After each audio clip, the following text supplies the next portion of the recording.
संयुक्त राष्ट्र ने भारत से अनुरोध किया है कि वह देश में रह रहे अवैध प्रवासियों को शरणार्थी कार्ड दे। इस निर्देश का भारत के विदेश मंत्री एस जयशंकर और सुप्रीम कोर्ट के जस्टिस सूर्यकांत ने काफी तीखा जवाब दिया है। आइए इस मामले में गहराई से देखते हैं। दोनों ने यूएन के इस दृष्टिकोण की आलोचना की है, कहकर कि भारत को किसी अनाथालय की तरह नहीं देखा जा सकता जहां कोई भी आकर बस जाए। उन्होंने कहा है कि भारत की अपनी संप्रभुता और सीमित संसाधन है। भारत ने पहले से ही तिब्बत, श्रीलंका, अफगानिस्तान और म्यांमार से कई शरणार्थियों को आश्रय दिया है। देश के पास सीमित संसाधन है और पहले से ही बहुत बोझ है। हालांकि भारत का इतिहास रहा है कि वह पीड़ितों को आश्रय देता रहा है, लेकिन वर्तमान परिस्थितियां एक सावधान दृष्टिकोण की मांग करती हैं। भारत ने 1951 का रिफ्यूजी कन्वेंशन और 1966 का प्रोटोकॉल नहीं साइन किया है, जिसका मतलब है कि अंतर्राष्ट्रीय शरणार्थी कानून स्वतः ही लागू नहीं होते। यूएनएचसीआर के डेटा के अनुसार भारत में लगभग 2,40,000 शरणार्थी और आवेदक पहचाने और पंजीकृत किए गए हैं। इसमें म्यांमार के रोहिंग्या और अफगानिस्तान से लोग शामिल हैं। संसाधनों पर बोझ काफी है। आपका क्या विचार है? क्या भारत को और शरणार्थियों को जगह देनी चाहिए या अपनी सीमाओं को सख्त रखना चाहिए ताकि देश के लोग सुरक्षित रहें? अपने विचार नीचे टिप्पणी में जरूर शेयर करें। धन्यवाद देखने के लिए। अगर आपको यह वीडियो जानकारी पूर्ण लगा तो कृपया लाइक, शेयर और चैनल को सब्सक्राइब करें। घंटी आइकन को दबाएं ताकि नए वीडियो अपलोड होने पर आपको नोटिफिकेशन मिले। अगली बार तक सूचित रहें और जुड़े रहें। भारत और यूएन के बीच के संबंधों को समझने के लिए हमें इतिहास में थोड़ा पीछे जाना पड़ेगा। 1947 में जब भारत स्वतंत्र हुआ, तब से ही यूएन ने भारत को विभिन्न मुद्दों पर दबाव डाला है, लेकिन भारत ने हमेशा अपनी संप्रभुता और सुरक्षा को प्राथमिकता दी है। 1951 का रिफ्यूजी कन्वेंशन और 1966 का प्रोटोकॉल नहीं साइन करने का मतलब है कि भारत पर अंतर्राष्ट्रीय शरणार्थी कानून स्वतः ही लागू नहीं होते। यह भारत की संप्रभुता का एक महत्वपूर्ण पहलू है। भारत ने तिब्बत, श्रीलंका, अफगानिस्तान और म्यांमार से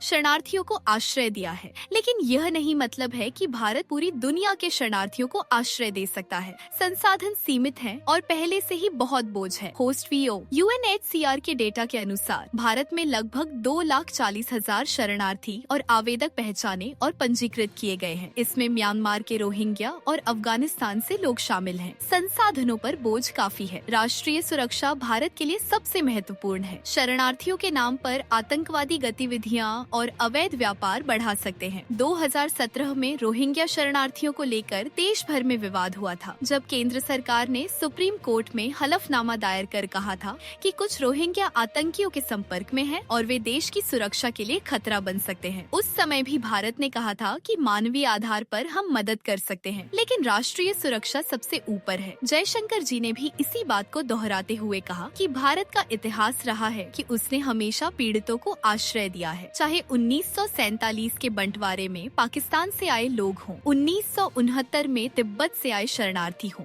या 1971 में बांग्लादेश से आए लोग। भारत ने सबकी मदद की, लेकिन अब हालात अलग है। अब भारत को अपनी सीमाओं और संसाधनों की रक्षा करनी होगी। जयशंकर जी ने कहा कि अगर यूएन को शरणार्थियों की इतनी चिंता है तो उसे अमेरिका, ब्रिटेन, फ्रांस, चीन और रूस जैसे देशों से भी कहना चाहिए कि वे भी अपने यहाँ इन्हें बसाएं। भारत ने दुनिया को यह दिखा दिया है कि हमारी मानवता अंधी नहीं है। हम मदद जरूर करते हैं, लेकिन अपनी शर्तों पर, और यह शर्तें किसी के दबाव में नहीं बल्कि अपने देश और जनता के हित में बनाई गई हैं। भारत ने अफगानिस्तान में रह रहे लोगों की मदद करना जारी रखा है, लेकिन हमेशा सोच समझकर और राष्ट्रीय सुरक्षा को ध्यान में रखकर। यहाँ केवल उन लोगों को सहायता दी जाती है जिनके पास वाकई जरूरत होती है और जिनका भारत में आना देश की सुरक्षा के लिए खतरा नहीं बनता। भारत ने हाल ही में अफगानिस्तान में आई विनाशकारी भूकंप के बाद मानवीय सहायता भेजी है। सितंबर 2025 में भारत ने काबुल के लिए 21 टन राहत सामग्री हवाई मार्ग से भेजी,